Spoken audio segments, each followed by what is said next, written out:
4월 21일 화요일 새벽 우리에게 주시는 하나님의 말씀은 에스겔서 37장 15절에서 28절까지의 말씀입니다. 하나님의 회복 계획이라는 제목으로 말씀의 은혜를 나누겠습니다. 아카데미상을 받은 영화 기생충에서 유명해진 대사가 있습니다. 너에게는 다 계획이 있구나. 이 말은 가난한 아버지가 아들에게 한 말입니다. 아무리 계획을 세우고 살아도 사회의 높은 벽과 현실 앞에서 모든 것이 의미가 없다고 느꼈기 때문에 아버지는 계획 없이 사는 게 익숙해져 있었습니다. 여러분, 우리의 인생은 어떻습니까? 계획한 대로 일이 잘 풀려가면 기분이 좋고 자신감이 있지만 예상치 못한 변수로 인해서 계획이 실패하면 누구나 실망하게 됩니다. 또한 희망이 보이지 않는 상황이 되면 절망하게 됩니다. 그리스도인의 삶은 어떠해야 될까요? 인생의 계획을 세우고 그 계획을 이루기 위해 노력해야 됩니다. 하지만 언제든지 우리의 계획은 실패할 수도 있고 변경되어야 할 때도 있음을 생각해야 됩니다. 그러나 내 계획이 무너진다고 하더라도 나를 향한 하나님의 계획은 변하지 않고 실패하지 않으신다는 것을 기억해야 합니다. 지금 현재 에스겔이 속한 바벨론 포로 공동체는 마른 뼈 환상에서 본 것처럼 모든 소망이 다 말라버렸습니다. 그들에게는 생기가 없고 소망이 없습니다. 그런 백성들에게 하나님은 새로운 회복의 메시지를 계속해서 주십니다. 오늘의 메시지 안에는 하나님의 크고 장대한 계획이 들어 있습니다. 하나님은 에스겔에게 두 막대기를 통해서 하나님의 계획을 보여주십니다. 하나님은 에스겔에게 막대기 두 개를 가져오게 하셨습니다. 하나의 막대기에는 유다와 그짝 이스라엘 자손이라고 쓰고 또 다른 막대기에는 에브라임의 막대기 곧 요셉과 그짝 이스라엘 온 족속이라고 쓰게 하셨습니다. 이 내용을 이해하기 위해서 우리는 이스라엘 12지파를 먼저 생각해야 합니다. 야곱이 12아들을 낳았습니다. 그 중에서 리더의 역할을 한 사람은 유다이고 그 가족에게 구원을 가져온 인물은 요셉이었습니다.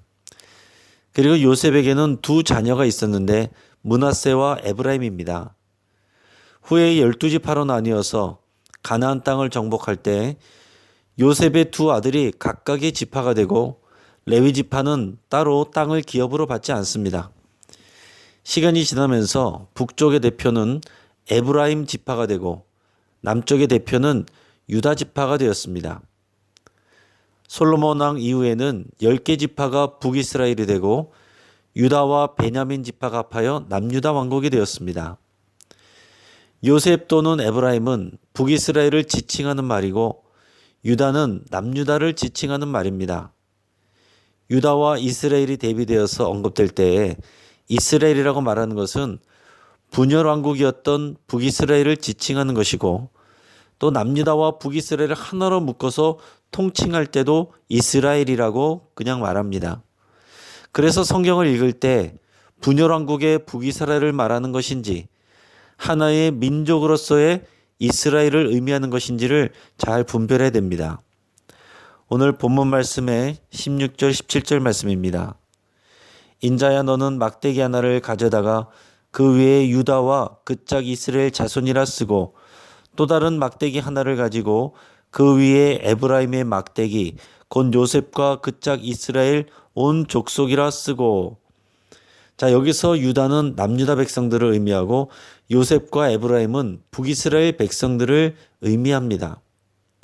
자, 역사적으로 북이스라엘은 이미 주전 722년에 아수르에게 망했고 여러 나라로 흩어졌습니다.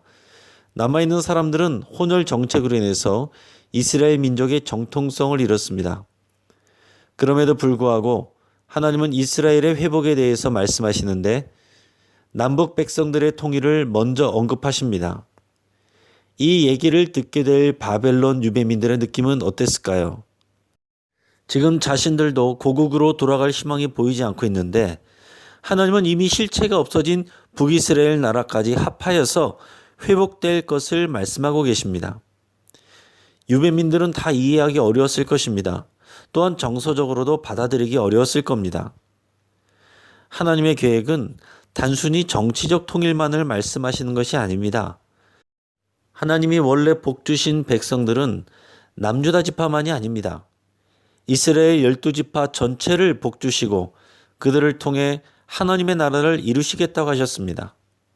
현실적으로는 전혀 가능성이 없어 보이지만 하나님은 반드시 그러한 회복을 이루실 것이고 그 회복의 첫째는 두 나라의 하나됨입니다.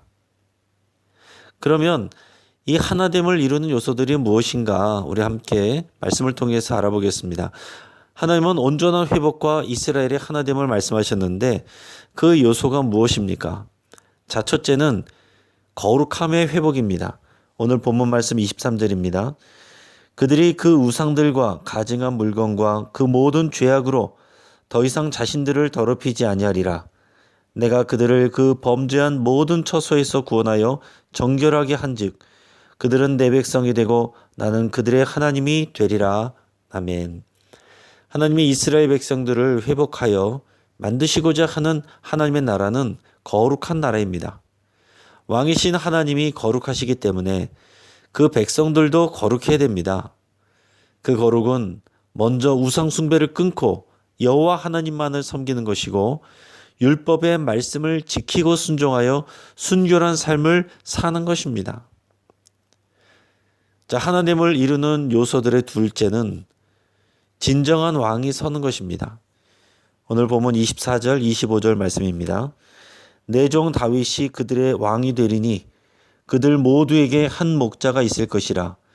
그들이 내 규례를 준수하고 내 율례를 지켜 행하며 내가 내 종 야곱에게 준 땅, 곧 그의 조상들이 거주하던 땅에 그들이 거주하되 그들과 그들의 자자손손이 영원히 거기에 거주할 것이요 내 종 다윗이 영원히 그들의 왕이 되리라. 아멘. 자, 여기서 내 종 다윗은 다윗의 계열에서 오시는 진정한 왕이신 예수 그리스도를 의미합니다. 신약시대에 이르러서 이 예수님께서 이 땅에 진정한 왕으로 오셨습니다. 사람들은 그것이 자신들이 생각하는 그런 이 땅의 왕의 모습이 아니었기 때문에 알아보지 못했습니다. 하지만 예수님은 단지 어떤 지역의 왕, 또 정치적인 왕에 머무르는 분이 아니라 온 나라와 백성들을 하나로 다스리는 만왕의 왕이 되십니다. 또한 예수님이 보내신 성령님이 교회에 임재하신 이후에 예루살렘과 유다뿐만이 아니라 사마리아와 땅끝까지 이르러 복음이 전파되게 됩니다.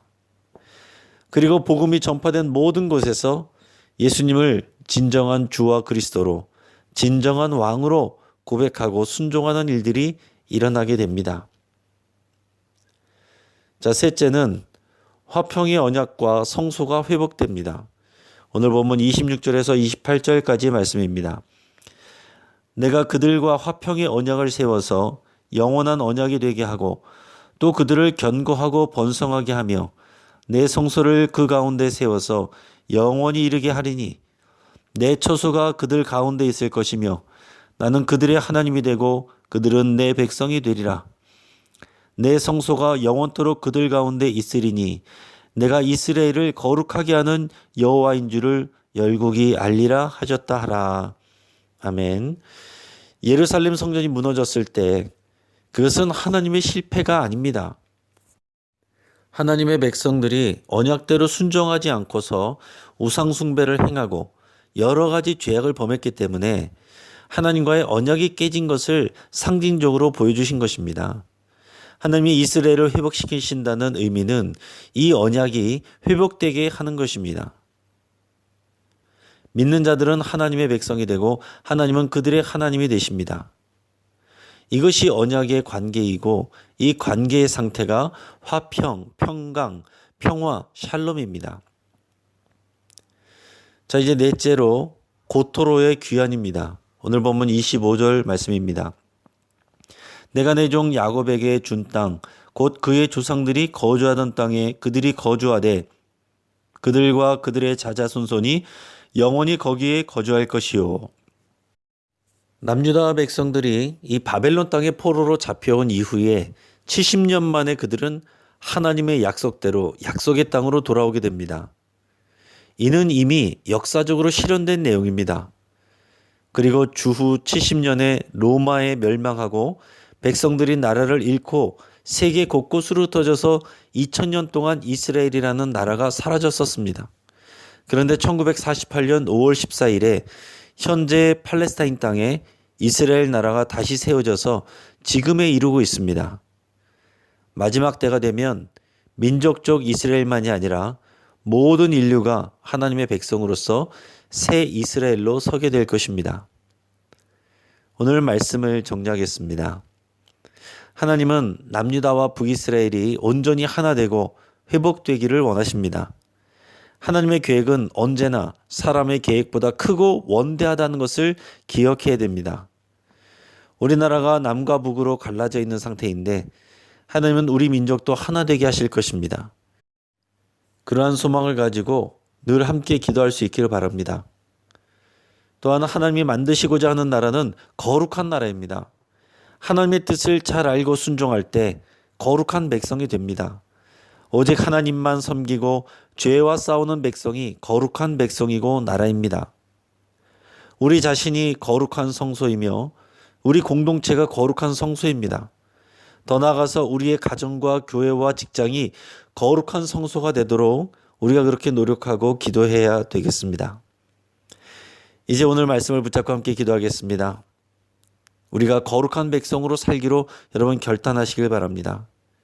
또한 내 계획과 시간표를 하나님 앞에 다 내려놓고 원대한 하나님의 구원 계획이 우리 가정과 교회와 이 나라에 임하기를 위해서 함께 기도하겠습니다. 남과 북이 하나 되어서 동방의 영적 이스라엘이 되기를 위해서 함께 또한 기도하겠습니다. 교회 내의 세터민들, 북한에 두고 온 가족들을 위해서 함께 기도하겠습니다. 세터민들이 한국에서 진정한 믿음을 갖게 되고 남북 통일과 선교의 주축이 되기를 위해서 기도하겠습니다. 베트남 안성호 선교사님과 돕는 송주희 청년 또 이지혜 자매를 위해서 함께 기도하겠습니다. 학교 개학이 계속 미뤄지고 있고 온라인 수업으로 진행이 되고 있습니다. 자녀들의 이 시기를 슬기롭게 잘 대처하고 학원과 교회를 통한 발병 사태가 일어나지 않도록 함께 기도하겠습니다.